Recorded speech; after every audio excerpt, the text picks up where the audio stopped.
Good afternoon, everyone. I'd like to call this meeting back to order. I'm going to start off with the land acknowledgement. I would like to begin by acknowledging that we are meeting on the traditional lands of the Acadia First Nation, part of Mi'kma'ki, the ancestral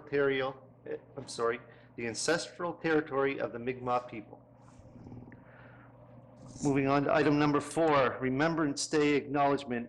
I'm requesting that everyone stand for a minute's silence for acknowledgement of those who have fallen during the world wars. Since our meeting is on November the 10th and Remembrance Day is November 11th, I recommend that we all stand for a moment's silence.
Thank you, everyone.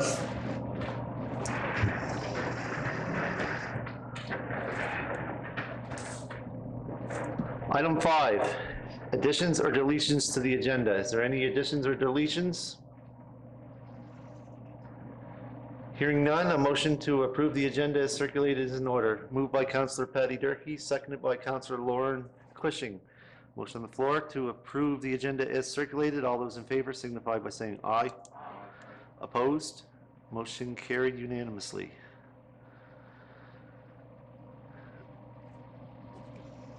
Item number 7, declarations of conflict of interest. If anyone has any during any subject, please notify me and it will be recorded in the minutes. Item number 8, there is no presentations. Item number 9, for action. Invitation to the Yarmouth Fire Department reception. So I think, Mr. Chair, the councillors received this invitation by email, but just want to confirm here today who will be attending, and we can let them know who's attending. Okay,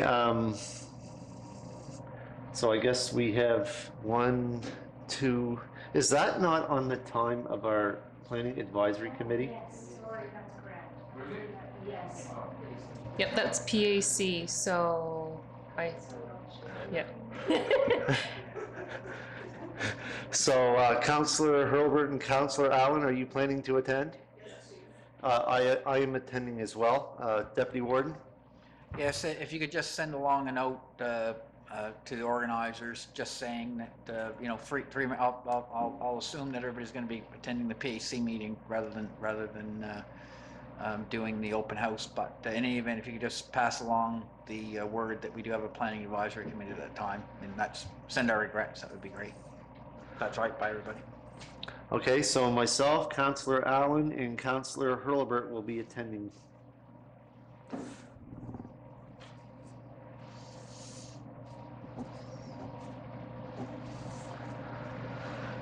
Okay, for information, we have in front of us all those acknowledgement letters, closure PVC, letter from John Sellos, correspondence from Minister Lohr, Deer Crossing sign policy.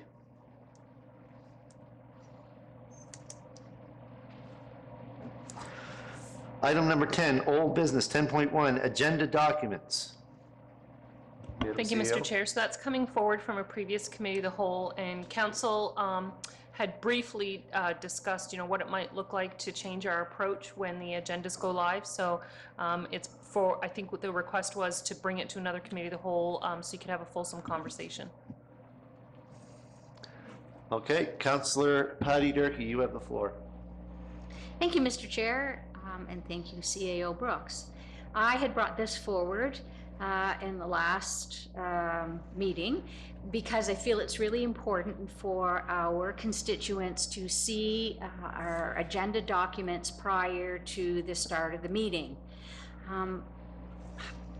How this came to light for me is the fact that we had brought forth, or even in PAC, documents with regards to the salmon farm, and people didn't know that we were even talking about that until the meeting.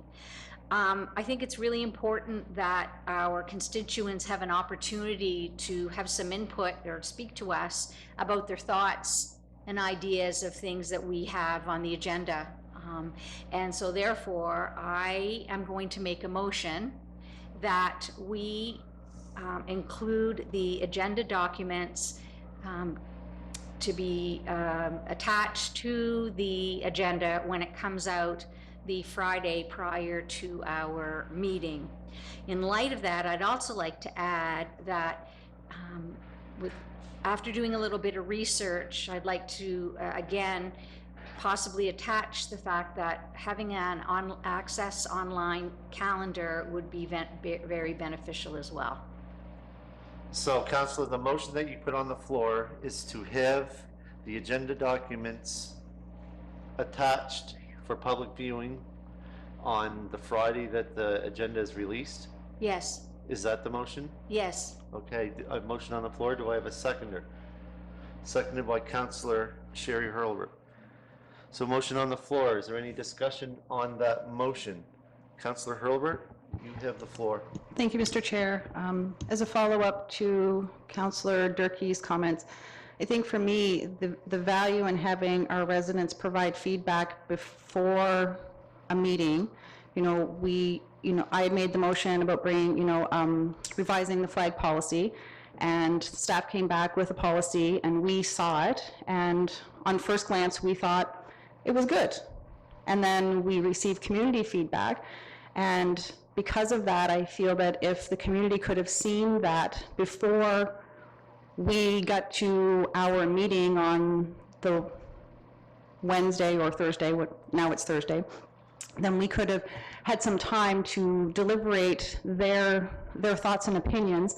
And because they didn't, after we said yes, or we said let's go back at it, that really, it just really delayed it. So I feel that if our residents can see what we see, and with an understanding that things can change, there's moving targets, we know that, there were things that we only received Monday, I just feel there's value in being transparent to our residents, and for, we are representing them, but I think that in order to represent them well, they need to know what we know, or, and I guess for me, I don't know, am I allowed to talk to a resident? So I get the flag policy on Friday. Am I allowed to reach out to some of those people and say, here's what we have? And barring that, I think the only way that we can get that feedback before we have the discussion is for them to see it when we see it or soon after we see it. Thank you. Is there any more discussion? Before Councillor Nick Hilton. Thank you. My apologies for being late. I had a work commitment. I'm happy that I arrived in time to discuss this topic, because I do feel like similar motions we've had on the floor for a community calendar or committee calendar to allow residents to see what we are doing and when we are doing it. This is another step to further that transparency. And I am in favor of this motion, and I think our surrounding municipalities release that information when they release their agenda for that same reason. So I'll be voting yes. Thank you. Since I see no microphones, I'm going to make a quick comment. I understand where council's coming from and the reason why this is on there. My issue with this would be the agenda isn't approved until council approves it. There's always some changes that goes on there. There's also some additions or some stuff that's taken off as well due to the light of fact that something may happen.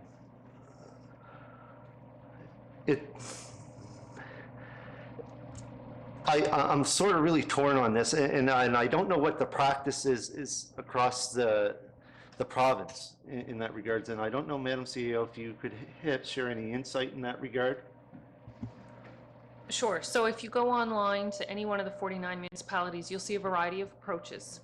You know, as an administrator, if there's a document that's in really rough draft form, we're in the early stages of a conversation on a file and it's in really rough draft form, or there's a document where version management could be important, we may want to talk about wisdom around whether or not something like that would get linked publicly prior to council's discussion around the table. We can talk about that. I think Councillor Hurlbert made a good point. You know, your meetings are organic, your files are diverse, but generally speaking, you find everything from the agenda goes live, but none of the links work until the meeting starts, like we do here, for the reason the warden said, because the agenda's not approved until council approves it. And everything right straight through to whatever's on the table for council to discuss, as long as it's not in camera, that link works as soon as the agenda goes live. But sometimes in those situations, the agenda doesn't go live publicly as far in advance for the public as it does for council. So there's all kinds of combinations and permutations to this approach. Councillor Hurlbert? Thank you, Mr. Chair, and thank you, Madam CAO. I did, some preliminary research, and, like our CAO said, there are a variety of ways that, municipalities deal with this. And I subscribe on a couple of my social media feeds to some of municipalities that are similar in size and some that are, larger than us. And the ones that I follow, municipality, I think Queens and Annapolis, they release theirs, and I think there may even be a disclaimer on there that says, just like Madam CAO has said, that it's organic. Maybe we can come up with a way that those things that are in draft are held back. I feel like it's something that we could work on as a start, try to come up with some kind of compromise, meet in the middle of what can be released so that we can get that. For me, it's the feedback from the residents. I want them to see what we're discussing before we discuss it, so they can provide the feedback. Because after I vote yes or no, it's hard for me. I can justify to them why I did it, but maybe their feedback to me would have maybe changed my mind. Thank you. Deputy Warden Trevor Cunningham. Yeah, so, there's apparently a diversity of approaches, and, for me, it seems as though we could look at this issue a little bit more and maybe, take an approach somewhere, as Councillor Hurlbert's indicated, in the middle. Like maybe we could have it live for councillors, on the Friday before the meeting or whatever might be the case, and then that would allow councillors to have a little bit of a time to digest the documents over the weekend, that type of thing, and then maybe make the link live, for instance, a day or two before the meeting, either the morning of, or maybe not the morning of, the day before, for instance. I don't know, but I think really, rather than, I think just saying without any conversation with the motion on the floor to, without a policy around it, and staff doing a little bit of research, is just kind of what is an optimal, condition for doing those types of things. What I'm hearing from councillors, there's kind of a will to look at the issue and to maybe make some changes. But it is with everything. There's a motion on the floor, and we're discussing it, but there seems to be lots of options other than the motion that's on the floor, right?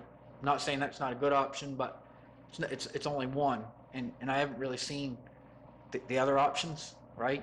What are some possibilities and some recommendations from from staff. So I mean, it's a pretty important piece, and we want to be transparent, but at the same time, we want to, you know, have the ability to do our homework and make sure that, you know, docs aren't released that are in such drafty form that they may lead to misunderstandings and those other pieces. So those would be my comments. Councillor Patty Durkee. Thank you, Mr. Chair. No disrespect to anybody, but I brought this up at the last meeting and the same type of thing was mentioned, that we don't know about it. And so there was time to do some of your own research to look at who does this and who does what.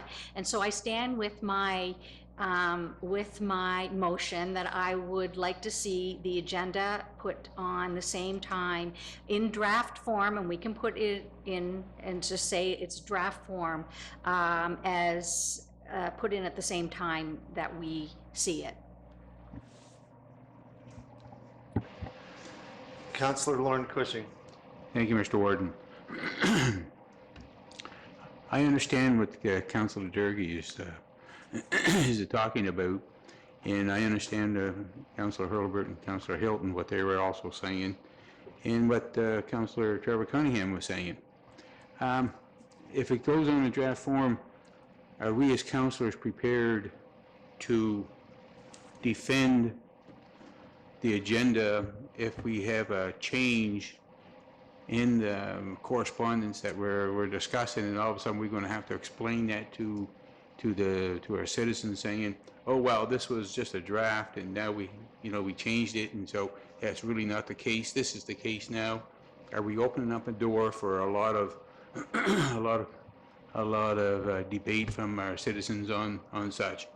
I have no problem with the public seeing what we're doing. That's just but I'm just wondering how we should navigate through this motion sort of thing. Thank you. Deputy Warden. Right, Councillor Cushing makes some good points as well, and again, without having a document, you know, before us regarding sort of a policy around this that staff can follow, and again, there'll be some confusion. Now we're talking about, well, what docs are we going to post and all these types of things. So, I mean, I think what we should do is I won't be voting in favor of the motion simply because I don't think I understand all the issues, and we don't really have a policy or guidelines in front of us to approve, and it's multifaceted. So really the motion just speaks to one facet of the whole issue, and I agree with the spirit largely of the motion, but because it's not well enough developed in terms of the overall, I guess, in terms of the overall direction of the changes, I can't vote in favor of the motion for those reasons. But I think we should do something moving forward in terms of having a policy developed around you know, when we make things live and what it is we're making live. Councillor Hilton, then. Thank you, Mr. Chair. So if I'm not mistaken, any draft policy, flag policy, communication, social media policy gets released at the time of our meeting start date in a draft. So I'm not really sure what the difference is between it being released now in draft or prior to the meeting in draft. Either way, it's released to the community to review in a draft form. So it allows them time to reach out to us, and it allows us time to formulate an informed decision. I have no issue with this. If there's something that legally should not be released, I feel like staff are I don't want to sound condescending. I feel like you know what you should and shouldn't release. I don't feel like we're trying to put the municipality at any risk by doing this. They can withhold the document if they see the need and explain why later. But the majority of the information, we have a whole section called for information. We can release that to our residents. Thank you.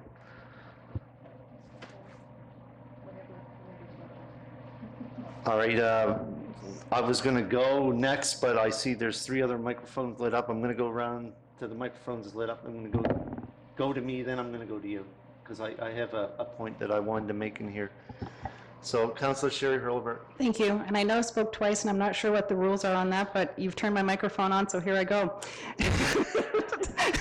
I lost count. It was only twice, and I think is it three? Anyway, you turned it on.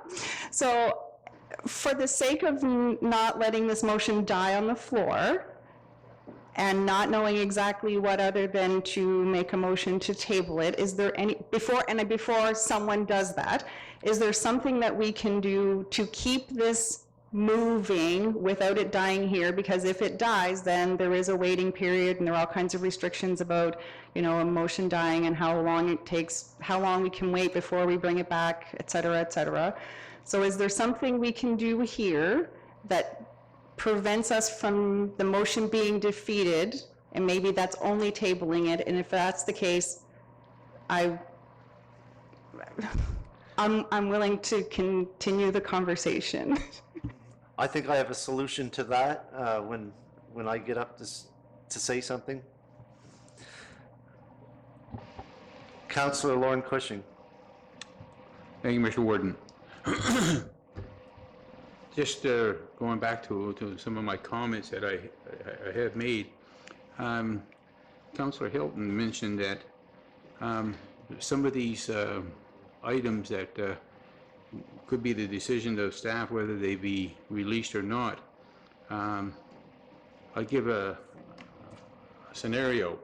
If staff decides that there's an item that shouldn't be released at the present time, and then we come to a council meeting, and all of a sudden some of our councilors say that, perhaps myself too, say, oh, well, how come that wasn't released? So I think I think it's something that we really, I'm in favor at the end of the day, but before that, I think we should, as Councillor Herbert, if we could table it and bring it to a policy, and as Councillor Deputy Warden had mentioned, so we'll know exactly what we're going to be doing. So I think it's an issue that we should debate about it more and have a policy on it. Thank you. Councillor Allen, then myself, then I was going to let the CEO speak. Councillor Allen, you have the floor. Thank you, Mr. Chair. I kind of lost a little bit of my train of thought. Councillor Cushing hit on a couple things that I agree with, as far as, you know, I don't want to get into a situation where certain things, maybe some of us councillors wanted on there aren't there, and we're blaming staff, or, you know, I don't want to get into a finger pointing incident at any point because of this. This motion, though, is just to recommend to council. So this could go for further discussion at council before anything is even done, correct? Yes, it could. Okay. So, but I also agree with Councillor Hurlbert on, you know, I don't want to see anything die on the floor here. So I'm kind of up in the air here. I'm, you know, I don't see it as unfortunately, my understanding of transparency and is different than everybody else, not everybody else's, but, you know, I don't feel as if we're not transparent by by just putting the agenda live on the day of the council. As long as the agenda goes live and we're not hiding anything, I think we're being fully transparent. I would never want to be a council that is not transparent. But does it have to be on the Friday before, or to Councillor Cunningham's point, could it go live on the Monday to give us a chance to digest, and people have a few days to digest as well? Maybe we would have some questions that we would want answered, to be able to answer the questions of the public. You know, if that goes live the same time I get it, and by chance I haven't had a chance to read my agenda, and I have the public calling me on the night it goes live, and I don't have answers for some of the questions, I'd feel a little behind the 8 ball. So I kind of agree that we should have some kind of, there should be more options than just sending it live the same time it's coming to us. So I don't want to see the motion die, but I would like to figure out a way to have it so that we can actually look at maybe an option or two. I'm in agreement with Councilor Hurlbert. I don't want to see it die. I have no problem with moving something like this forward so that the agenda can go live a little bit before our meeting, like a few days or something, but I'd like to see a couple more options other than the exact same time I get it, because I know for a fact that when the agenda goes live every time, I do not read it the minute it goes live or the day it goes live. So sometimes it takes me a day or two because of work to get to it, and I just would not want to be caught flat-footed with questions on things that I haven't had a chance to see. So for that purpose, I would like to see us find a way to keep it going without settling on that. Somebody else might be able to help me with that, but anyways, thank you. All right, I said I was going to speak up here. This motion could die on the floor as it stands right now. However, I think we also have to remember too, we have a council procedural policy. It's C-028-19. I understand the reason for the motion, and I understand the need for transparency. However, there's been a lot of discussion around the table, as Councillor Allen had just mentioned, that sometimes, like him, I don't have the opportunity to read the agenda until sometimes a couple days before. And I'd rather not get questioned by the public until I actually had a chance to read it myself. So if this motion did die as it's read right now, it certainly could be brought back up, since it's materially different, to review the council procedural policy C-028-19, where this is dealt with in regards to, and please correct me if I'm wrong, Madam CEO,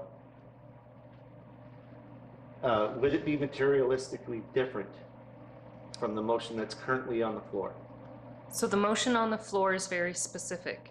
Let's do this with this in this way. If for whatever reason there's not a majority in favor of that, but there is a majority in favor of looking at your procedural policy with a mind to speak to how documents go live to the public, I would suggest that's materially different, because it's not as prescriptive. And that's the point that I was trying to make. I'm no lawyer, but from my understanding, if this motion did die, someone certainly could bring up for council to bring up to the next committee of the whole, or the next available meeting date, that we review council procedural policy C-028-19 in that regard. That's the way that I think we could go around that, but that's just my thoughts on this. But I do agree with the motion that's on the floor, but I have a problem with it that the information's released right away. Madam CEO, did you have any more before I turn the floor? Well, Mr. Chair, there was a question raised by Councillor Hurlbert, and I just want to go back to it because it was an important question. So no matter what time the documents attached to agenda go live to the public, unless it's an in-camera document, it's not protected by any privacy legislation. So if a councillor has a constituent that is engaged on a particular file and it's on an agenda, and councillors want to talk to those residents or electors on that issue, absolutely no problem to do that.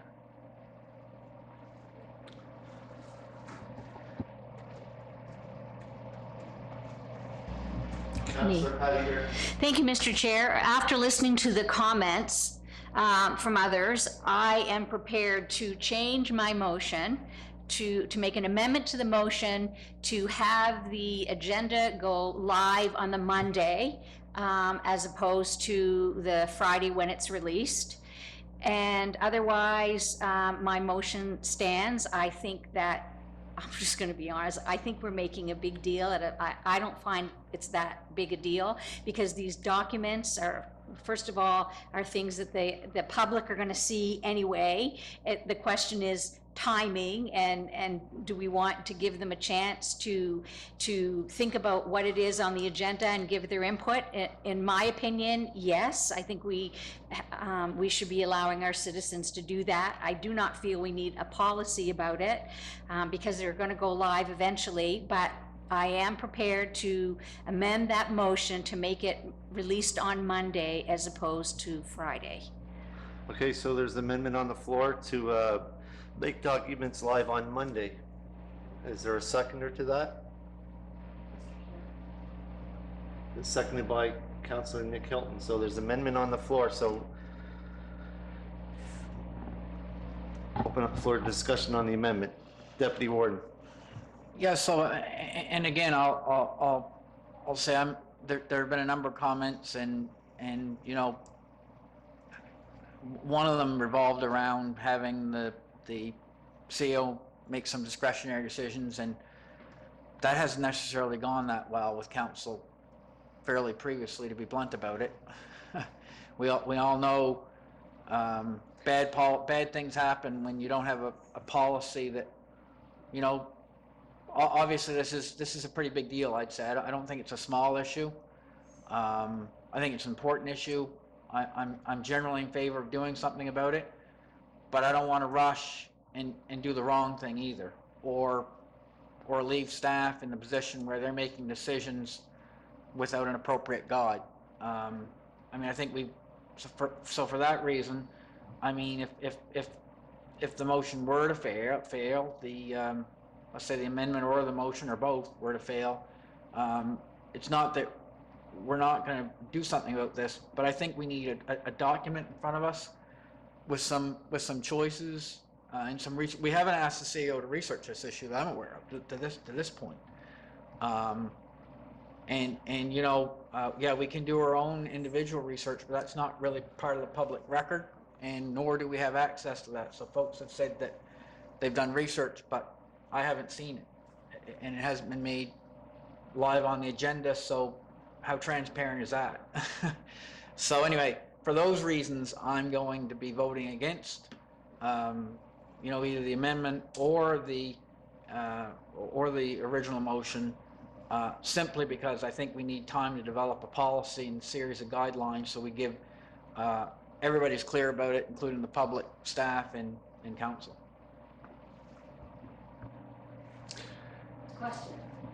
Councilor Allen has the floor.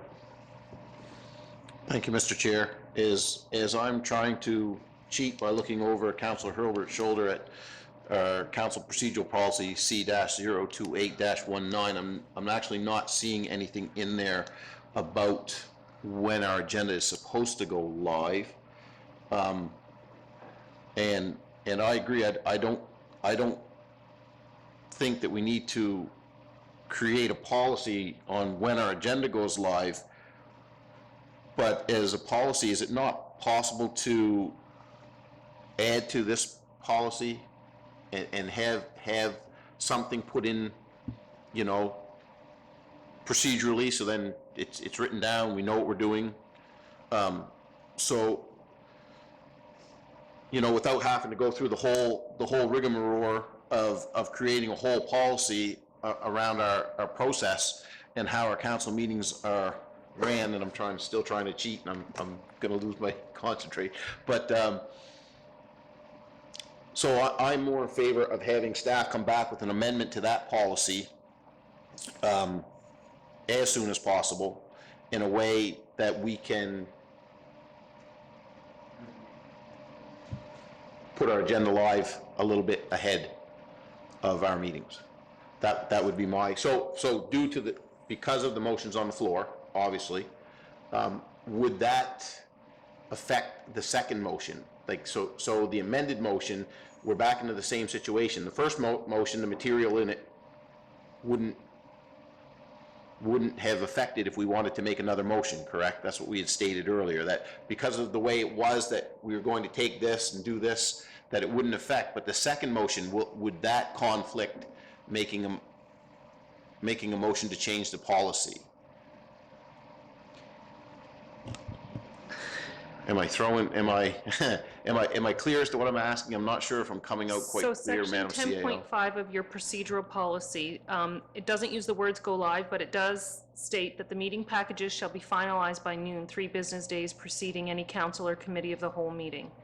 So they do need to be buttoned up 3 days.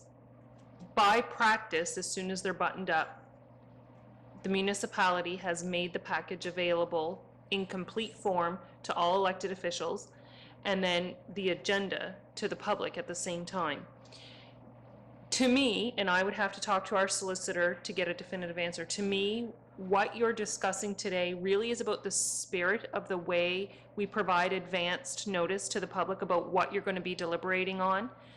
And if the spirit with how you're dealing with the agenda and the agenda documents is going to change, and I would say this is material, then to me, that would trigger an amendment to this policy automatically.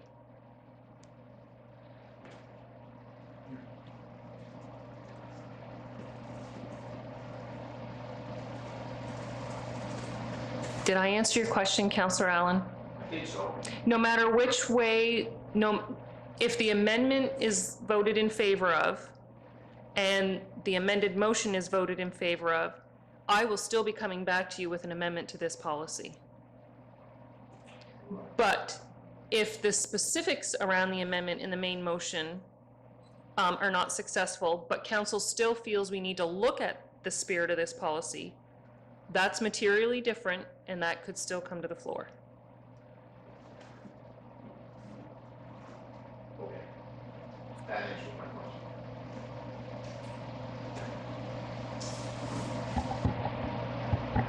Deputy Warden. So this kind of goes back to what the argument I've been making is that, Patty called the question. I'm sorry, Deputy Warden. My mistake. well, it's okay. Councillor Durkee did call for the question, but Councillor Allen's microphone was lit up. So the question was called on the amendment to the main motion. So all those in favor signify by saying aye. Contrary? Nay. A vote of 4-3, motion is defeated. The amendment. Sorry, the amendment is defeated. So we're moving back to the main motion.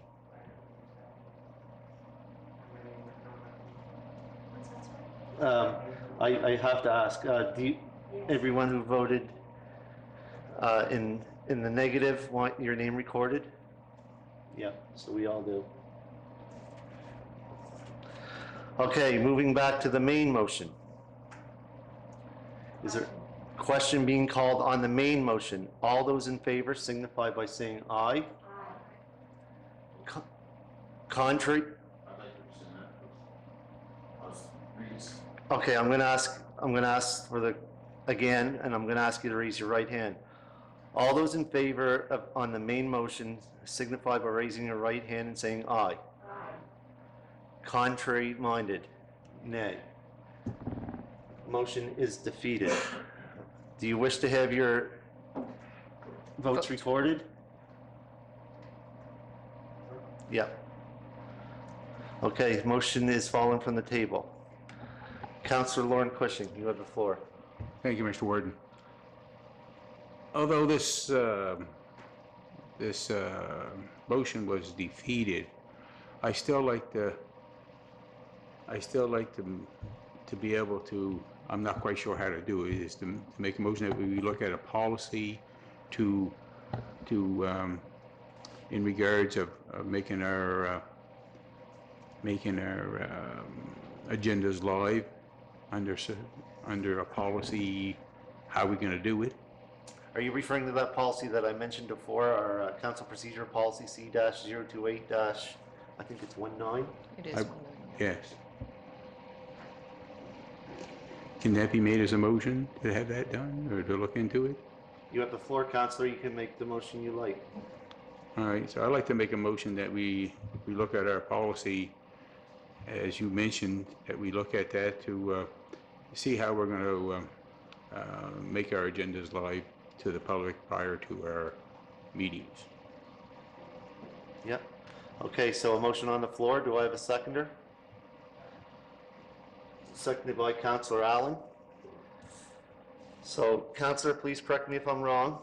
You just made a motion in regards to council procedural policy C-028-19, which is the one I'd mentioned, for staff to go back and amend that in regards to the release of the agenda to the public. Release of the agenda to the public. Madam CEO?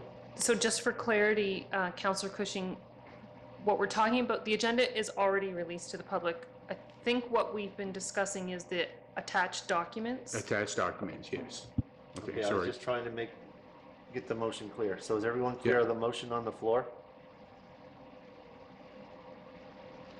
Discussion? Councillor Nick Hilton. Thank you, Mr. Chair. Thank you for referring to the document, the current policy in section 10.5, and it pretty much describes the release of the complete agenda 3 days before, which would be Monday, I think. So I'm a little confused at where the language around only releasing it at the time of the meeting comes from, as is now. We don't even have that in our policy, do we? I can answer that. So finalizing the agenda and releasing it publicly are not the same thing. And the language says finalize. But- So that's for council. Maybe I could just take a step back It- and help council make a connection. So prior to electronic agendas, council packages had to be finalized and provided in hard copy to councillors to pick up well in advance of meetings.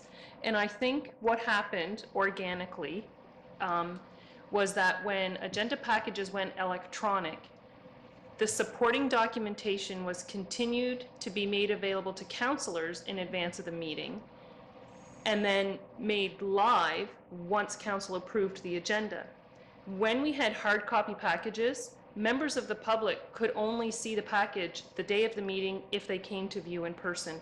So I think it's something that has just happened organically as we've transitioned from hard copy packages to electronic packages. So in the language, finalizing the agenda but releasing documents publicly are not the same thing. I would not interpret them the same way.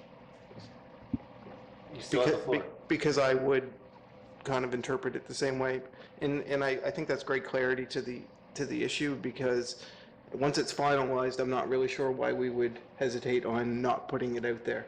So I'm glad that the policy, Councilor Cushing made the motion to review the policy, because in my eyes, we should be doing it. Thank you.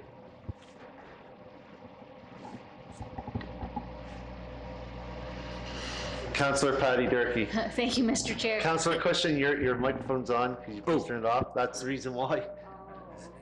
Could I please have the motion read back?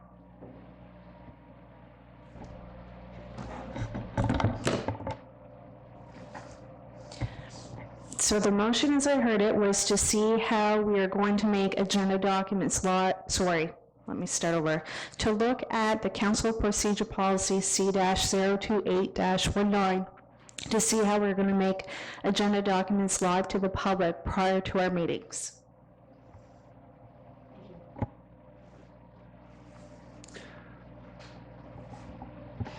Councillor Daniel Allen.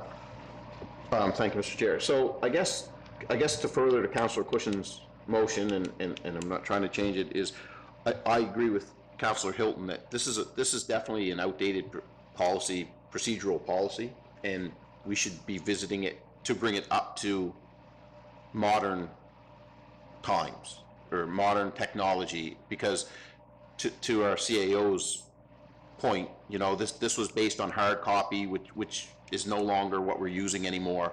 Things go live a lot faster, or can go live a lot faster. So I guess to Councillor Cushing's point, and I'm hoping that his motion covers it, is that, you know, I just think really we should be revisiting this, and at that time we should be able to bring stuff live quicker. If that's, I think that's what we're trying to do here anyway. But we have a policy around it, so that policy needs to be updated. I don't think it's major changes, but I think it can be. I would think we should be able to easily update that policy so that we can bring this stuff online faster. That's the reason why I discussed this with the CEO. The motion that's currently on the floor now is materially materially, I can't spit that word out, different than the original motion that was on the floor. So is there any more discussion on the motion on the floor?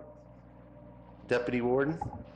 So is our understanding that in addition to the timing of making the documents, the attached documents public, my understanding is that we're going to be looking at it a little bit more holistically, because that may affect other pieces of the document, including, I mean, we haven't, the motion doesn't really, although it's a good one, it doesn't really address the discretion of staff when deciding which documents are going to be made.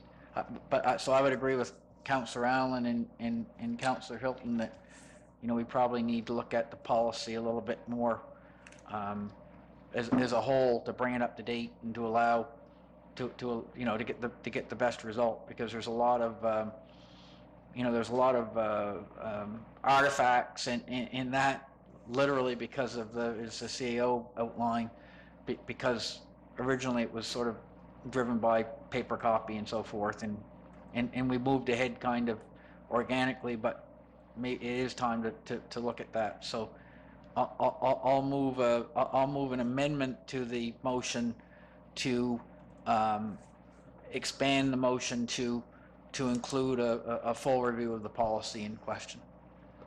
Okay, amendment on the floor. Do I have a seconder? Seconded by Councillor Daniel Allen. Any discussion on that amendment? Question being called on the amendment. All those in favor signify by saying aye. Aye.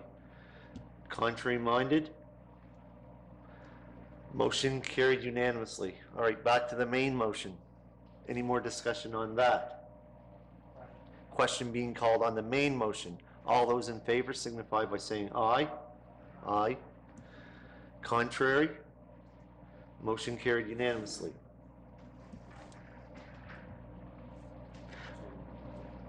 Moving on, item number 10.2, street lighting policy street lighting policy S-088-98. Deputy Warden Trevor Cunningham, you had asked to have this on the agenda? Right, and I guess we spoke about it last meeting, and folks have had a chance, been posted to take a little look at it, but I mean, it is a little inconsistent, and again, this is effective date 2006, so that's that predates my coming on council even, so the effective date, there have been revisions, however, I'm pretty certain since then. But long story short is, there is a section in there that does talk about a councillor approving, you know, a streetlight application, that type of thing. And really, if we've got a policy, staff should be, that's the only place I can ever think of that, you know, council, other than by motion. And we're not all approving it, which is kind of odd, that type of thing. So I don't think it fits with, I don't see it as fitting with all of our other policy and all of our other practices, having an individual councillor tick off a streetlight application saying it's a good thing. So, and I know there were some reasons for it and so forth, but because of that, I think we should have a policy, and staff should follow the policy as opposed to us on an individual basis getting mixed up with that, because if there's a policy and staff follows it, then that's fine. If we want to change the policy as a council, we can.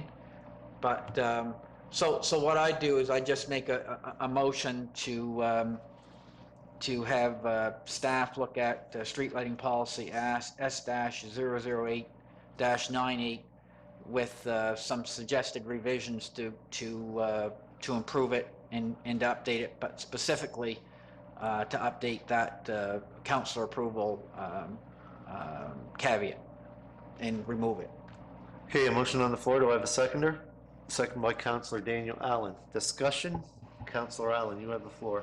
Thank you, Mr. Chair, and I'm glad to see this on here, because I actually have someone that is trying to go through this application process right now in my district, and I got an email and a phone call from them, and I really appreciate that, and to bring me in on their issue, because I know the stretch they live on I know the traffic that goes through there, I know the speeds it goes through there, and I know that there's, you know, it's not a densely populated area, but it's a busy area.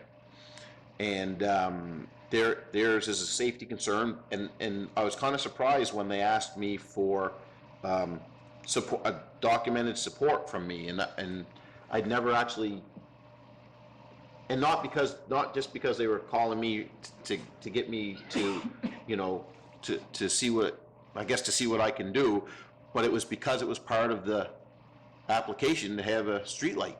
And I was surprised to hear that, to be honest. And lo and behold, here's the policy here today in front of me. And I agree with Councillor Cunningham. I mean, I'm not an expert.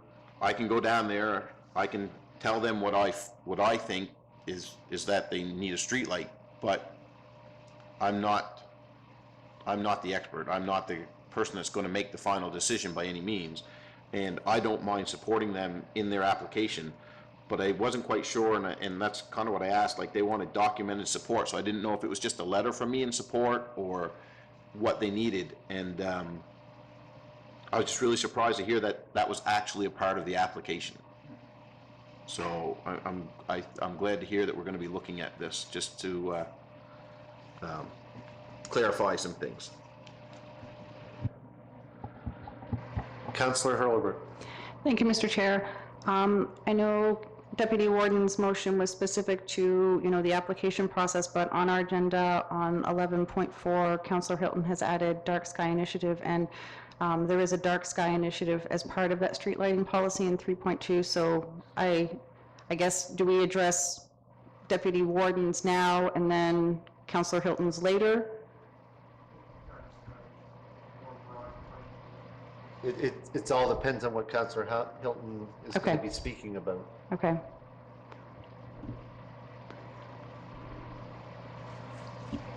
Good? Deputy Warden. I did as part of my, although maybe I wasn't explicit enough in stating it, I did say about that one piece, but I did also mention in the motion to generally look at areas requiring updating, in the dark skies piece may need to also come as well. I would agree with Councillor Hilton on that. So with an eye to maybe having a conversation with council about some of those big pieces that may need some updating.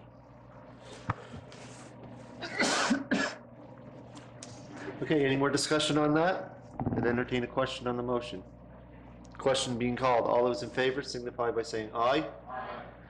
Contrary? Motion carried unanimously. Item number 11, new business, date of December meetings. Madam CAO? Thank you, Mr. Chair. So historically, council has had one meeting in the month of December. We've done a committee of the whole meeting, followed immediately if required by a council meeting for any ratifications that can't wait till the new year.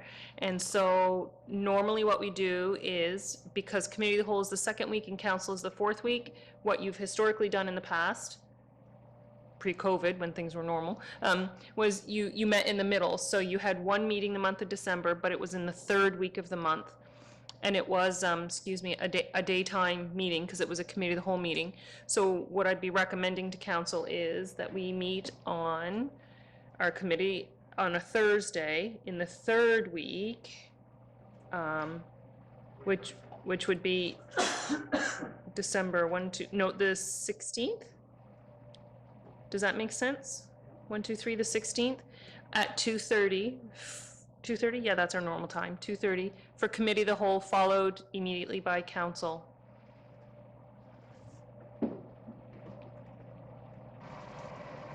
Councillor Sherry Hurlbert. Thank you, Mr. Chair. I'll make that motion as read. The motion on the floor, do I have a seconder? Second by Deputy Warden. Any discussion on that motion? Hearing none, all those in favor signify by saying aye. Aye. Opposed? Motion carried unanimously. Thank you, council. Moving Moving on to item 11.2, Director's Presentation Schedule. Madam CEO, you have the floor. Thank you, Mr. Chair. So I think what I wanted to raise with you can actually be rolled into some work that you've already asked us to undertake today. So in our procedural policy, we talk about limiting presentations at committee of the whole meetings to 2. And because we get the directors to engage with council and we have a rotation of directors, one of those presentation slots is set aside for directors every month. Well, we're growing. We've added a director, so our Director of Municipal Services is here. And so what I'm seeing happening is that the intent of having the directors come meet with you and talk with you is to create rapport, build awareness, inform community, and all those things. And so as the directors team grows, it makes more time in between directors' presentations. And I don't think we're achieving what our original goal is for that activity. So we're going to be reviewing your council procedural policy. So something that I would be bringing to the floor as we do that then will be to talk about separating directors' presentations from your normal presentation agenda item so that the directors can come to you more frequently and we still save space for your community to come and present to you. So anyway, I guess no decision today because it'll roll into the review of the procedural policy that you've asked for. Okay, thank you very much. Please excuse my voice. I'm having a little throat issue here going on. Item 11.3, policy review meetings. Councillor Nick Hilton, you have the floor. Thank you, Mr. Chair. And I guess I'd like to ask the question because I'm not 100% sure. Do you want to have a discussion first or do you want a motion first? Most generally, Councillor, I personally prefer, and I know it doesn't follow Robert's rules to the T, but I prefer to have a little bit of holistic discussion first. I agree. And then maybe after a round, I would entertain a motion to go a little bit further. But that's the practice that I've normally had. Well, if you'll allow me, we'll start with a little discussion. So I had this agenda item added because, and if it wasn't even more clear from our discussion on 10.1 about agenda documents, we have a very engaged council that likes to have a lot of in-depth conversation on the policies that we're reviewing and likes to have our input. And I do feel that that's part of the reason that I ran, and that's part of the reason that I want my constituents to have that information so that we can make an informed decision and make the best policy that fits our residents more properly or the best. And I know that I've heard this from our warden before, that in the past there has been some type of policy review meetings. I'm not asking for anything overly complicated, but I find when a policy is brought to us without any input from the people around the table, and that's just the way that it's happened, is that we then turn around and maybe give you things that would have been beneficial to know prior to creating that policy. And if that's just our personal thoughts, that's just our personal thoughts, our residents' thoughts. So I would like to see the creation of a policy review meeting or a committee, I'm not sure what the proper term would be, that meets somewhere, bi-monthly. It can be at a lunch hour, it can be on Skype, and you can provide an agenda with specific policies that are on review. We now have a number of them just from this meeting, and I feel that having some input to that prior to a committee of the whole meeting would make the whole process run a little bit smoother. But that's just my thoughts, and I'm open to what you guys have to say. Councillor Allen? Thank you, Mr. Chair. Yeah, and I hear what you're saying, Councillor Hilton. I've been here for 5 years. We started out with a policy and review committee, and it was having trouble getting a quorum most of the time. And I feel like today's a great example. Had this not come up, even if we had that committee, this policy review that we're talking about wouldn't be getting done if something hadn't been brought up at committee of the whole to start it. So since we've went the other way and staff has been bringing policy to us, which they would have to do even if we had a policy and review committee, because that's how they used to do it before, staff would still bring the policy to us for us to correct. I don't see, I just see us adding, if you're talking bi-monthly, you're adding 2 more meetings a month. Every 2 months, yeah. So I feel like right now, we're seeing when staff brings a policy to us, we're seeing it every month almost now, when, you know, I just feel like I've seen it both ways, and not that I know, because I don't. My personal preference, I think I personally am in favor of how we're doing it now. I think staff brings us a rough copy, we see it, we make our amendments, and I mean, it still comes back on us. It's not staff's fault if it takes a little bit longer, because we ask for, you know, different amendments to it and things like that. That's still us asking for it. They've got to go back, reword it, bring it back to us. It's going to happen. It doesn't matter how we meet or when we meet. We're in the same. It's going to take the same procedure. So me personally, I like how things are right now, but I'm still, whatever council decides, I'm part of. Councillor Patty Durkee. Thank you, Mr. Chair. Thank you, Nick, or Councillor Hilton, for bringing that forward, and for your input, Daniel. I happen to be the chair of that committee, and there were issues with getting people together. We usually would have a quorum, but we wouldn't have everybody there. That being said, if we did it via Zoom, over a lunch hour, then that might help people become present more frequently, because then, you know, you wouldn't have to leave your workplace, come spend an hour and then go back to your workplace. You could just jump on wherever you were at your desk over a lunch hour. So I would certainly be prepared to consider adding a meeting to discuss policy. I find, yes, we do have a lot of input, and that's a good thing, because that makes everybody want to talk about our policies, but it does make our committee of the whole meetings usually very long. So I would certainly be willing to consider having an extra time bi-monthly and do it over Zoom, as opposed to having to come in. That's the advantage I find of, now that we have Zoom, it's a changing, you know, things are changing, like some of our policies need to change, and this is something that might be easier to implement if we had it in that way. Deputy Warden. I hear everybody's, there are some positives for sure in going in this direction, but having said that, we made the change a little while back for a reason, and I think what we're saying is, my experience is it does take a lot of time. It's not going to be an hour every 2 months on Zoom. That isn't going to happen. The policies are fairly complex, often involving legal consults. You know, sometimes staff would take that back to legal outside of our conversations. And get into the whole issue of trying to schedule the meetings, timing. Is everybody going to be on the committee, or is everybody not going to be on the committee? Is it going to be, you know, just some folks?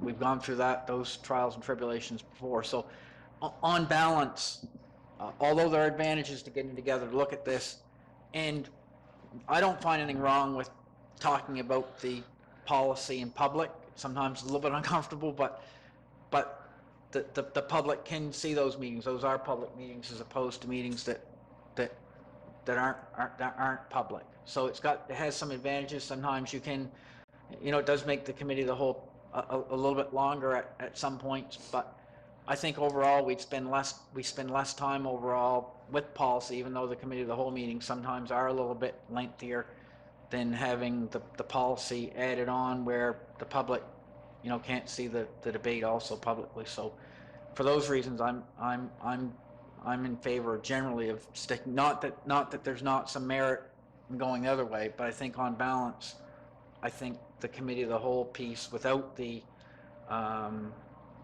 policy committee is the better of the two options, although it has some weaknesses as well. Councillor Cushing. Thank you, Mr. Warden. Our policies. We're wishing, or some are thinking, that we should be reviewing these policies, which is a great idea. And by having them bi-weekly, or bi-monthly, I meant to say, an hour on Zoom, and I'm not saying there's anything wrong with either, but which policy do we want to address first? How many policies do we have? How do we determine which ones we do first, which ones we do next, or how do we decide on that? That's my concern. Policy review is good. You know, I think being in a situation like this where the public can certainly see what we're doing, because it's live, and if they don't see it at the present time, they can review it at a later date and make their comments and whatnot. But because of the number of policies, where do we start? Which, you know, that'd be my concern. Policy review, yes. When we do it, I'm not sure. How do we do it? I'm not sure. I'd rather see us in a group setting like this where we all can talk to each other about it. And if it takes more than an hour, so be it, because they are complex. And as Councillor Cunningham mentioned about we have to get legal advice at times, you know. So my main concern is we're going to do a policy review. Which ones do we do first? Thank you. Madam CEO. Thank you, Mr. Chair. So maybe just to answer Councillor Cushing's question about let's review what our current process is. What's our current kind of framework? So every year, Darlene and I come to council with a list of policies and bylaws that either through council or through staff review, we need to look at. And we recommend a ranking to council, but council has the final say on that ranking. And so now today we've added more work to that. So in December, that list of your legislative agenda will come back to you, and we will recommend to you what we think we've heard you say is your priority. You'll give us some feedback. So that's how we determine what to review and when. In terms of the style of review, the length of the review, how many revisions we have to do, there's a lot of different reasons why it looks different depending on the file. So if we're in brand new policy territory, like we were with communications, social media, and video conferencing, on those three policies, if you recall, we had workshops at Committee of the Whole. We had a workshop with your legal counsel. We went back and did a jurisdictional review. We brought draft documentation before you. That was the process that we used for that. Sometimes council's wishes are clear enough and specific enough. It's, you know, direction in one meeting, bring the document back the next meeting, and it's looked after. So there's a spectrum there. Councillor Hilton. Just turn off your mic and then restart it if you wish to turn the floor over. Councillor Hurlbert.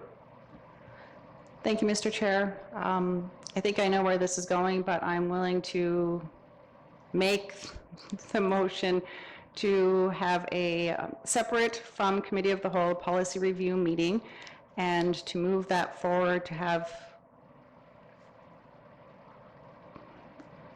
I'm trying to figure this out. I will make the motion that we have separate policy review meetings, separate from Committee of the Whole. Okay, a motion on the floor. Do I have a seconder? Second by Councillor Hilton. Before I turn the floor over to council, the CAO touched on it.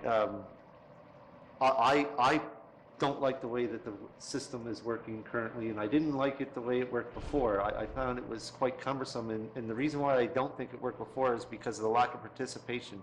We had a heck of a time getting councillor input. However, that being said, there's a bunch of new policies out there that we really struggled with. One that I can think of is a telecommunications policy, which in my opinion we should have. in that regards. I had an awful issue with the hybrid type of meetings. That was just me, and I don't know if that shot that down or not, but there was I think sometimes we get tired in the committee of the whole, because let's face it, after 2 or 3 hours or 4 hours sitting behind a computer screen, your brain gets tired, and sometimes you miss things.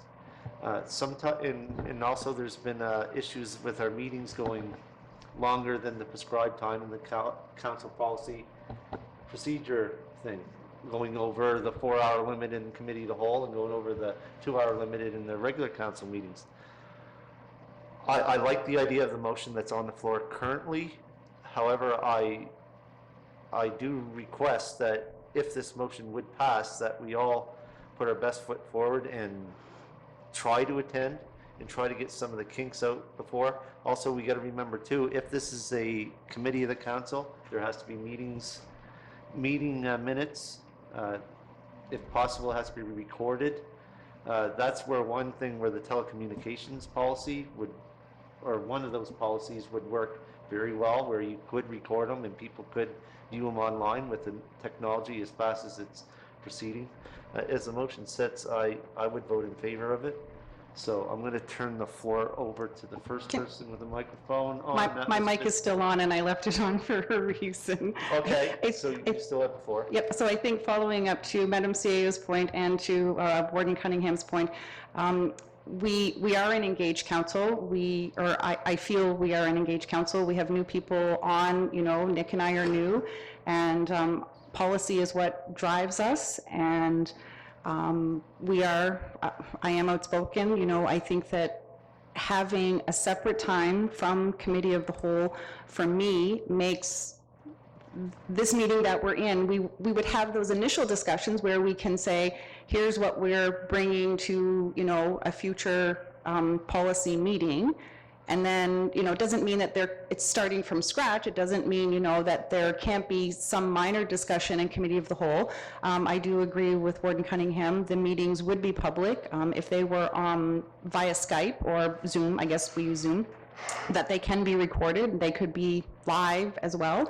We're not trying, in the theme of transparency, even if they weren't broadcast live, they could be put on the YouTube, our YouTube channel. The minutes would be, put there. I look at the 3 policies that Madam CAO pointed out. We spent a lot of time in committee of the whole going through those, and I appreciate being able to provide that feedback. And then I look at other policies where we might have had some ideas, but no, I guess, fault of my own, not expressing that I think we should have 4 flags all at equal length. So if we had that policy review meeting separate from, we have that starting point so that when we come back to committee of the whole, we have something that we around the table have at least had some discussion about and aren't getting staff to go back 3 and 4 times. I'm not saying that wouldn't happen if we do have a policy, committee or separate policy meetings. I just think that there's value in something separate from this that would allow committee of the whole to have, those directors' presentations, community organization presentations, and we're not going past the limit. Thank you. Councillor Hilton, you have the floor. Thank you, Mr. Chair. I think the conversation's been great. And I guess what started for me was we spent a whole weekend getting together to talk about what our strategic plan was going to be. And then, I found we had very little input in what the policies that back that up were going to be. So I think this is a great starting point to come to committee of the whole, to have that one conversation, then to recommend it. I guess we could table, but to recommend it to council through one conversation just isn't enough on some of the important topics that we've been discussing. So I'm not sure, and further to Councillor Cushion's point, I don't want to review them all. I just want to review the ones that we've discussed here and highlighted as something that we want to work on, or through our strategic plan, or through the list that the CAO brings to us. So I think it's and it helps with transparency. So, and further to the importance of our community knowing what is happening before it gets to decision time. Thanks. Deputy Warden. Yeah, so I think, I mean, I could vote in favor of the motion, provided, provided there's some clarity, because because I don't think without additional clarity, there's really much chance of success. So we're talking about a meeting every second month, and we're talking about everybody attending, and we're talking about an hour online at lunch, essentially. I mean, that's what I'm hearing. But I think if we limited the scope of that meeting and the purpose of that meeting to, because I think the once a year thing maybe is maybe not enough. I think if we were to look at, you know, what's on the agenda in terms of you know, what we approved sort of at the beginning of the year, you know, and then what we've talked about adding, I think if we limited that, but if we're getting into like looking at every line of a policy review, that's not going to work every second month. I mean, you're talking about, you know, you need 5 or 6 hours probably every 2 months. So I think if it were limited to that, like just an update on where we are with the policy pieces, you know, just so there's a little more understanding. And if somebody's got an issue that they want to talk about, you know, want to delve into more deeply about, you know, the wording of a policy or something, they may, you know, make their you know, concern or whatever, you know, quickly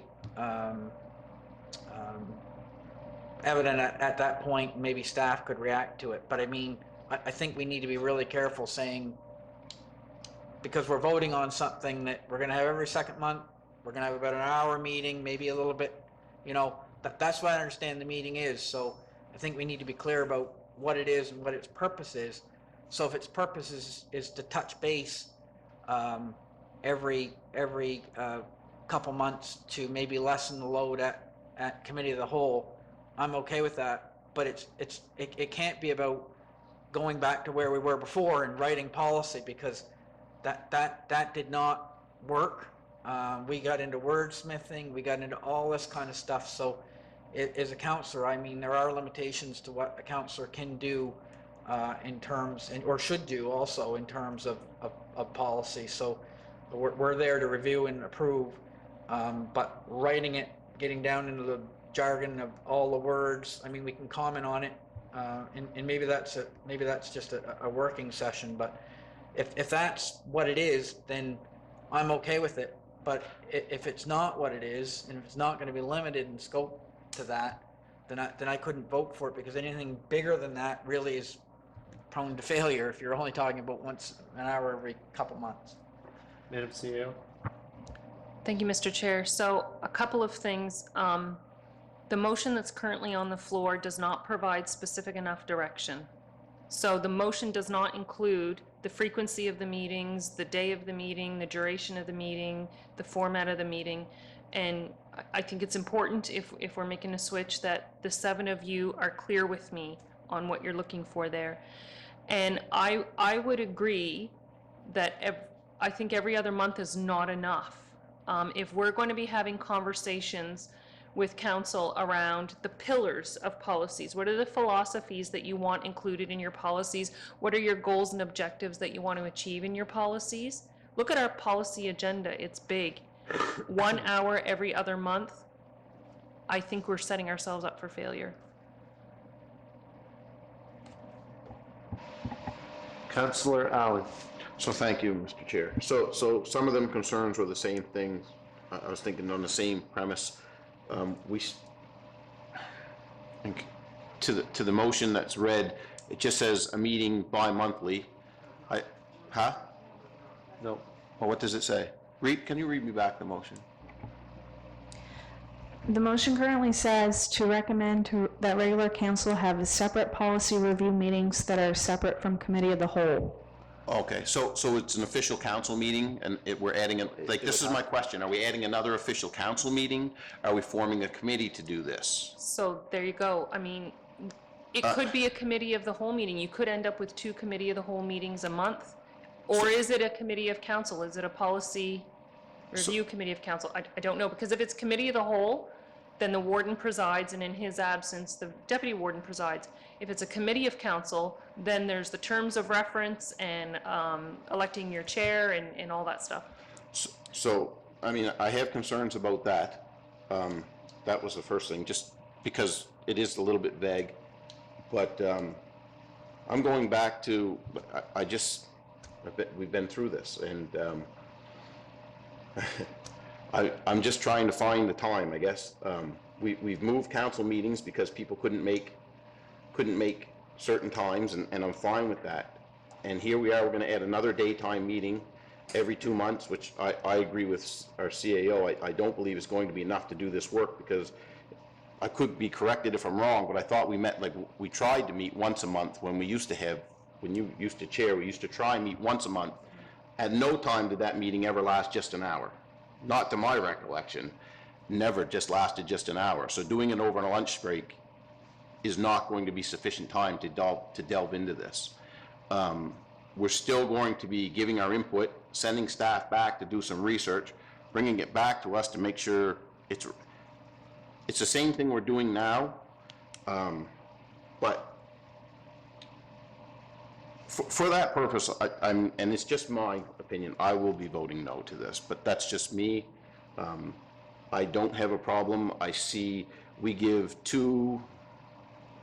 got 2 policies that are getting looked at today that we're sending back to staff to look at today. I know we had some issues with our flag policy that some councilors think took a little longer than it should have, and it probably did, but we asked for some changes to be made. We asked for our staff to reach out to different groups, and in COVID that takes time. Unfortunately, it does right now. I don't know, you know, we've had many policies come to us. We've put them through. Some were good, some we've sent back for changes. It's the way it works, I guess. It's the way it's been working. And I just don't see how meeting every 2 months, and until we figure out how the meeting is gonna go to boot, is going to get us further ahead, because we're gonna take this off that we're doing every month now, away from our committee of the whole meeting, until we have something decided from the second meeting to bring back, that's meeting every 2 months. So I don't see how it's going to speed the process.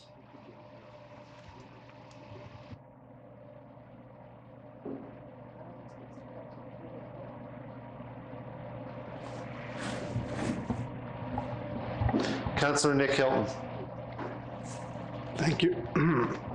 Thank you, Mr. Chair. I guess my question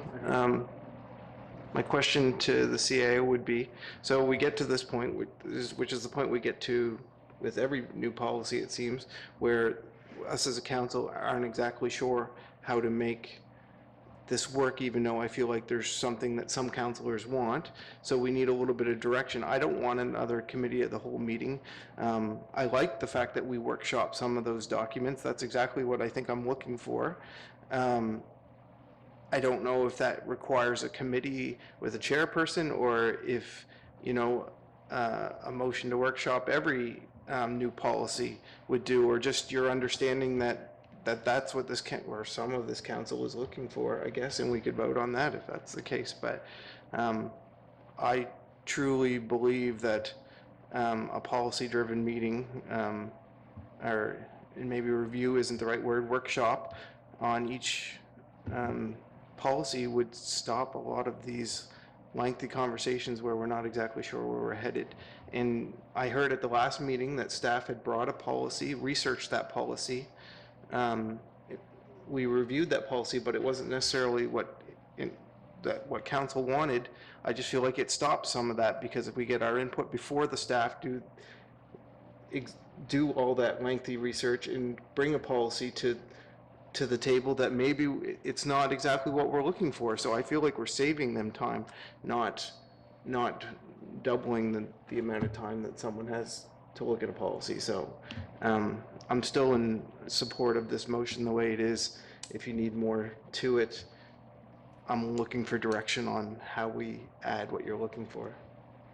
Madam CAO? So I think I'll try to answer part of what Councillor Hilton was contributing to the conversation. So our meeting rules and how we meet are governed by the Municipal Government Act. So anytime you come together, that's a meeting of council, and it has to fit within the framework of the Municipal Government Act in terms of being public, having minutes. Under a state of emergency, it can be by Zoom, but when we're out of a state of emergency, I don't have a policy framework to do it that way. So we would have to be in person. Would we be in here so that the public gallery is open? Would we be in the lounge? There's a lot of questions around all that. So I guess for me, at the end of the day, you are hard-working counselors, and we do a lot of work. And there's no way to shortcut that.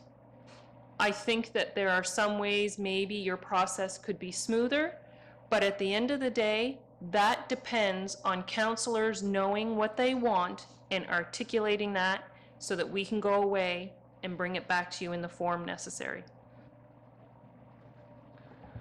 Deputy Warden? Yeah, and I mean, I don't think the motion is adequately, has adequate direction around it for either councillors to vote on nor for staff to follow if it were voted on positively. So I think until there's a more refined idea that comes to the table, I think the status quo will have to be what we follow. I'm not saying I wouldn't be open to some change in the future, but whatever change is brought to the table, I mean, it needs to be well thought out and voted on. So for that reason, I'll be voting no on the motion. Councillor Hilton, you had, I know you had your mic on. I don't know if you turned it off accidentally, so I'll give you the benefit of the doubt. So this is just a question to the CAO, I guess. So your comments are we need to come, prepared for that meeting, but yet we haven't released the information to our residents so that they can inform us what they're looking for. So we're making uninformed decisions at committee of the whole. Either we're going to push it forward or we're not. Like, there's no research been done prior to, so I feel like we're being put on the spot to make policy, if we're going to approve or deny a policy the day of, is what it comes down to. And if these are research policies that take a lot of time for staff, I don't understand how we as a counselor can push them through in one day. And I know, yes, you have 2 weeks to discuss what you want before a regular council meeting, but do you really want to be sending these policies to a council meeting after one meeting with no prior review from your residents, from us? We only get it 4 days before. I want to know that the policy coming to the table is what I want my residents to see and hear and live by. So I'm still in favor of this. Councillor Durkee. Yes, Councillor Patty Durkee, that's my name. I had to think because I was I two know. or three things going on in my mind. There was multitask, a but- little hesitation there, so, I wanted to add a little to that. I think what Councillor Hilton is, I think the point that he's trying to make, or what we're trying to come to an agreement on or discussion about, is the fact that, we're coming up with strategic plans, and our strategic plans are going to be, we're going to have to create new policies. And even what we're finding today, we have policies that are old and need to be reviewed due to the fact that times have changed. So I think that partly what Councillor Hilton is trying to say is that prior to a policy being brought to the table, that we should be able to provide some input into that policy before you take it even back and write the policy, so that instead of it coming from staff okay, we need a policy on this, is can we meet in advance to talk about what are some of the things that we think we should have in the policy? And then we go, and then it gets created, and then it comes back again.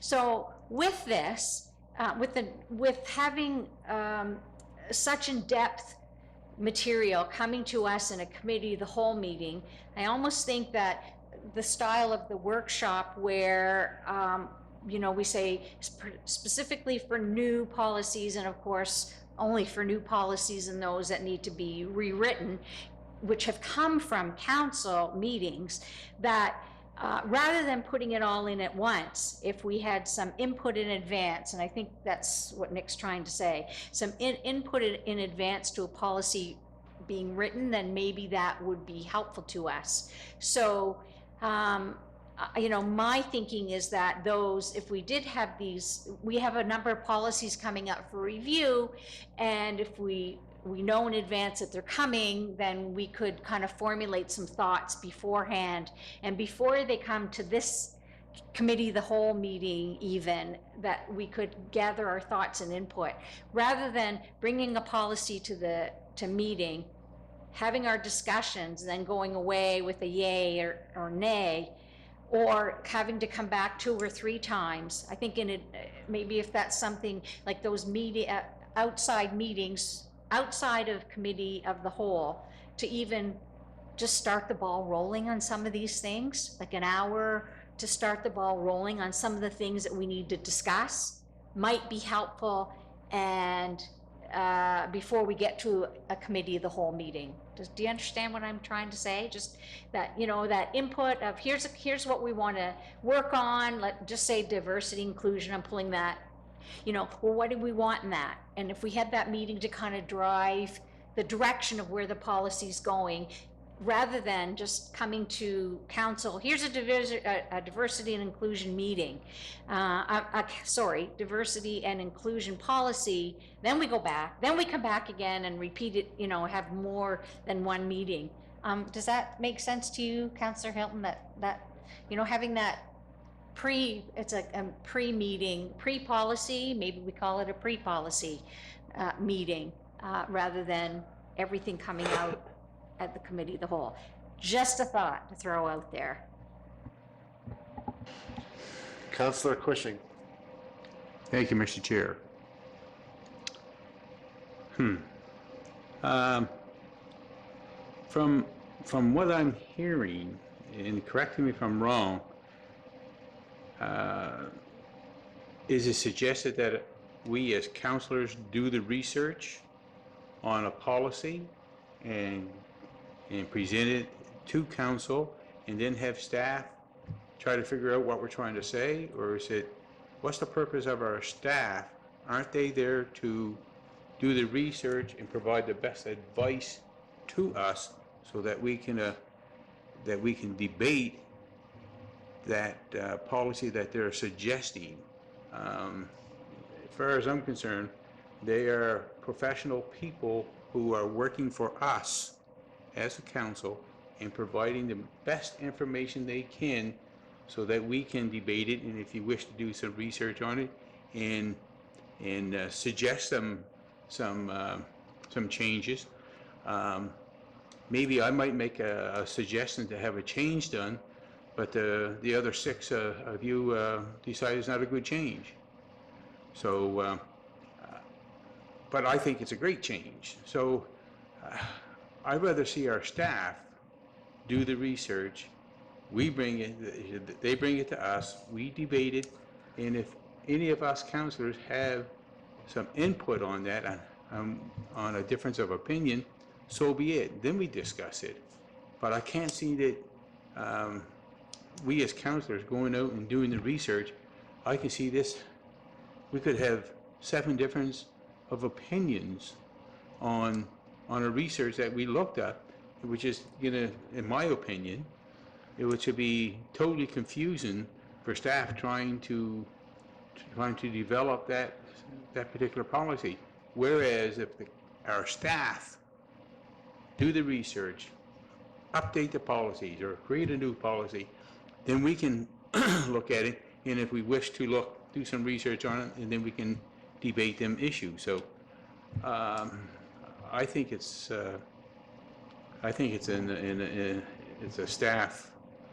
it's a staff thing to do the research. That's just my opinion.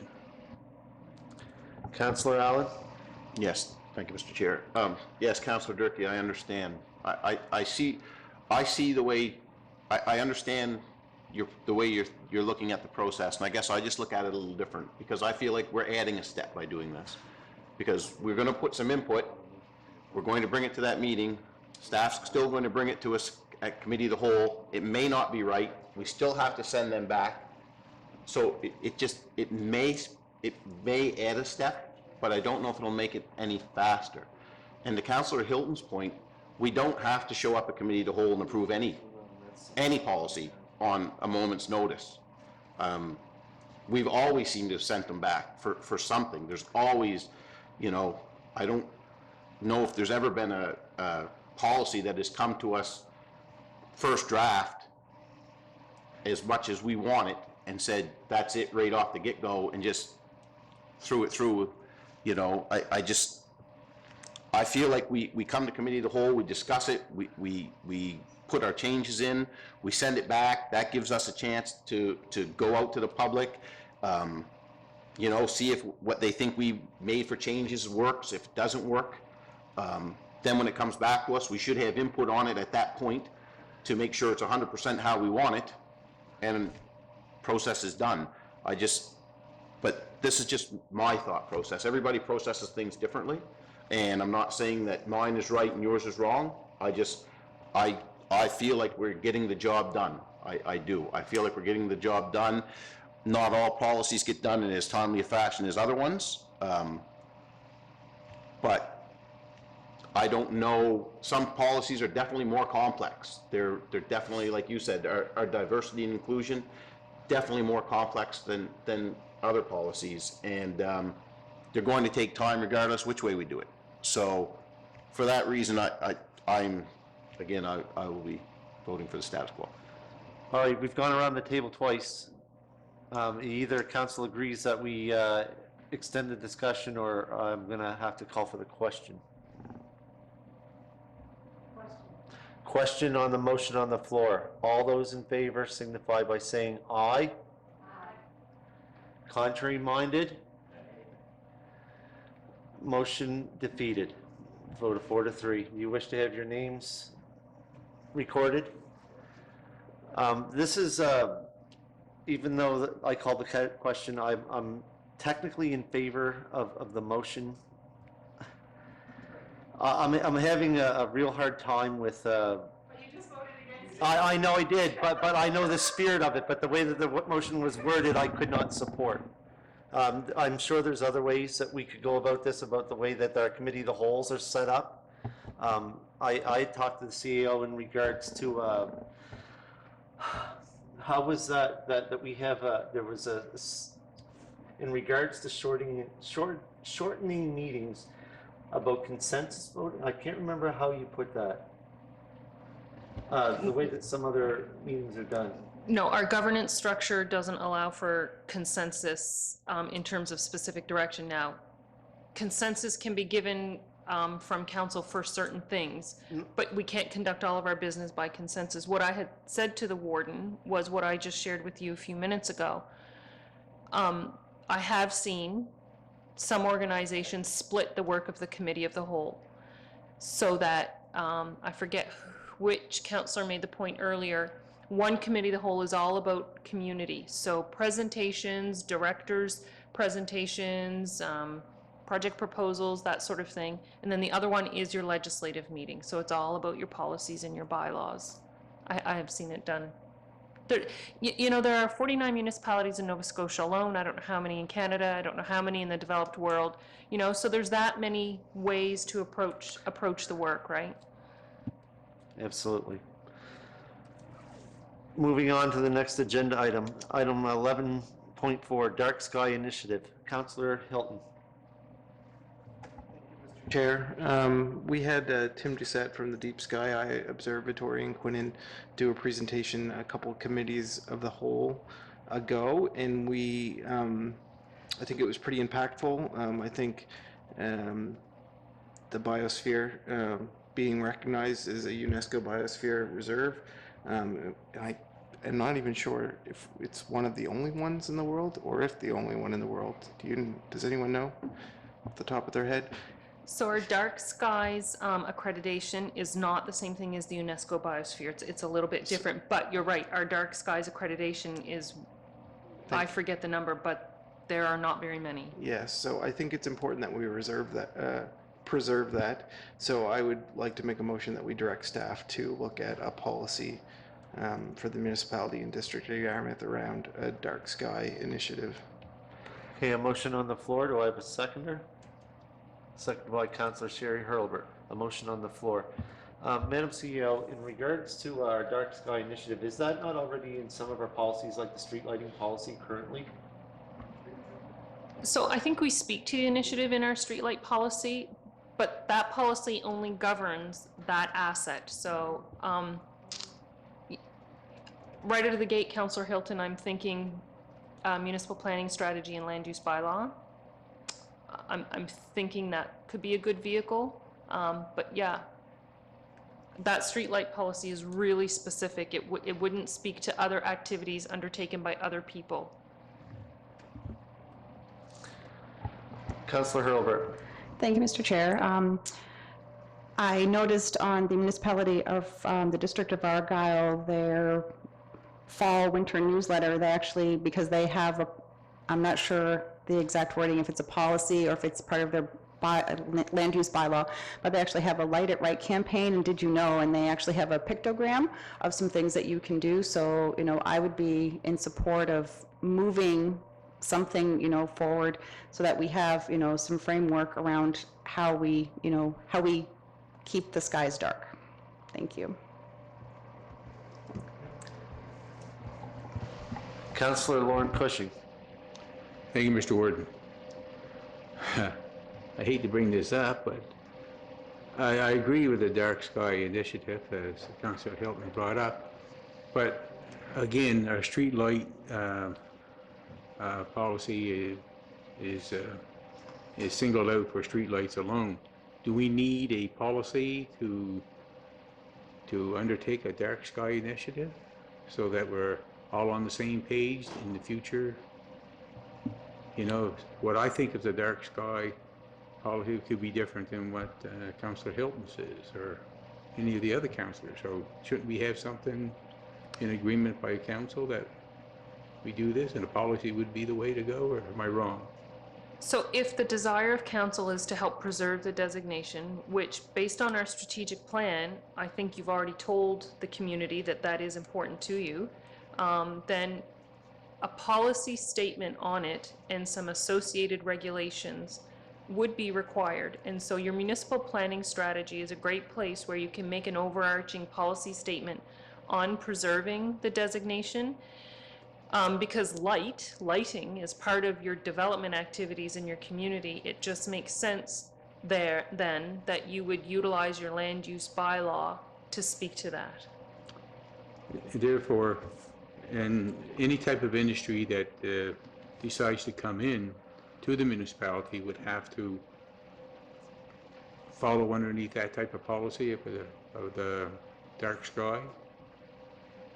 So it would depend on the language that you approve in your municipal planning strategy and land use bylaw. Yeah. But I think if the motion stands that we look into a policy on this, and my recommendation would be that actually we add this to Upland's list, and you're going to have a focus group with your consultants on your municipal planning strategy and land use bylaw in the next couple of weeks.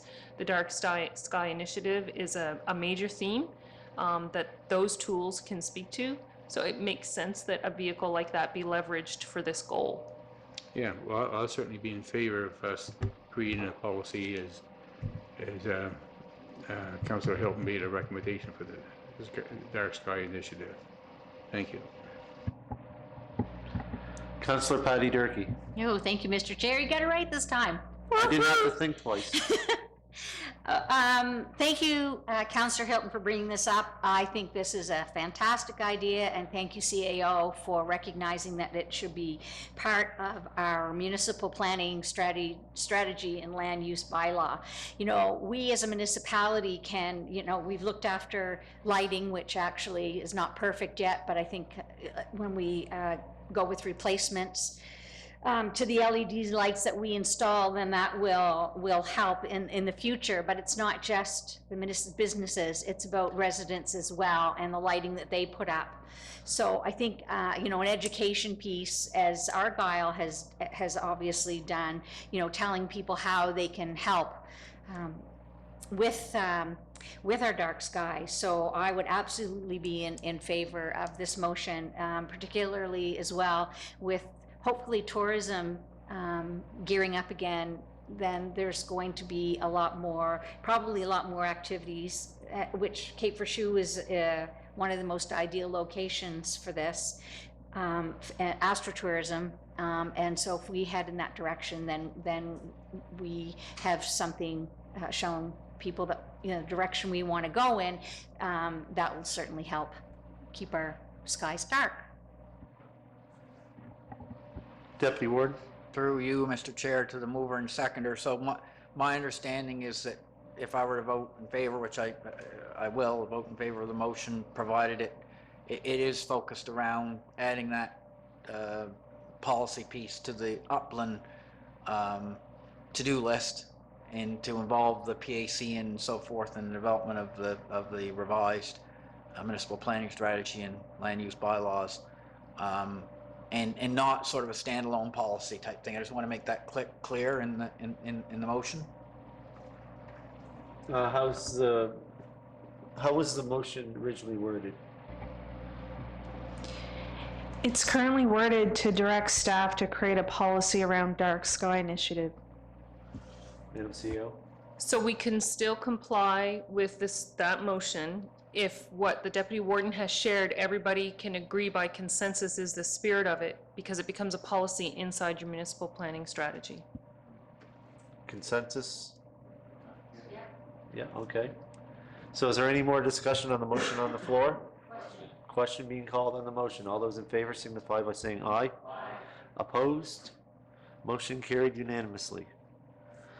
Item 11.5, NSFM letters of congratulations to the new president and vice president. Yes, I can't remember their names. I didn't write them down because they are new. Madam CEO, would you happen to know? I think we should recommend to the regular council meeting that we send letters of congratulations to the new president and vice president. And my apologies, I cannot remember their names right now. So let's see if I get 100% on my pop quiz, Councillor Durkee.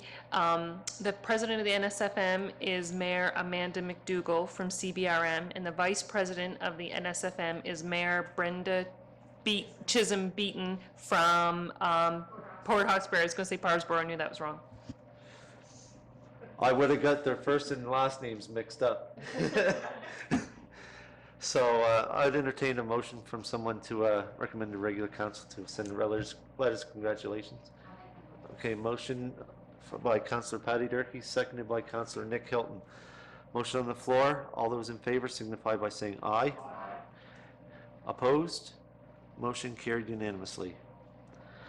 Item 11.6, mandatory COVID-19 vaccine policy. Madam CEO? So thank you, Mr. Chair. I think the Director of Corporate Services is here as well, if there's any questions, just in case council has them. So you had directed the solicitor and Ms. LeBlanc to go and develop a mandatory vaccine policy for the municipality, the District of Yarmouth. And so you've reviewed that with your solicitor and talked about the duty to protect the work environment for staff, councillors, and citizen reps. And so I'm ready to receive instructions with respect to the advice you got from your solicitor. Was that not a direction from an in-camera meeting that would be coming from? Is that the same thing? Well, it's right here. Yeah, okay. So what is the wishes of council? Thank you, Mr. Chair. I didn't hear the answer to that. So we can make the motion now, or we can? We can make the motion? Okay. I would like to make the motion to recommend to regular council for approval the COVID-19 vaccination policy as amended. Okay, a motion on the floor. Do I have a seconder? Seconded by Counselor Daniel Allen. Any discussion on that motion? Question being called. All those in favor signify by saying aye. Opposed? Motion carried unanimously. All right, I need a motion to go into camera. Moved by Counselor Sherry Hurlbert, seconded by Counselor Lauren Cushion. Motion to go in camera. All those in favor signify by saying aye. Contrary? Motion carried unanimously.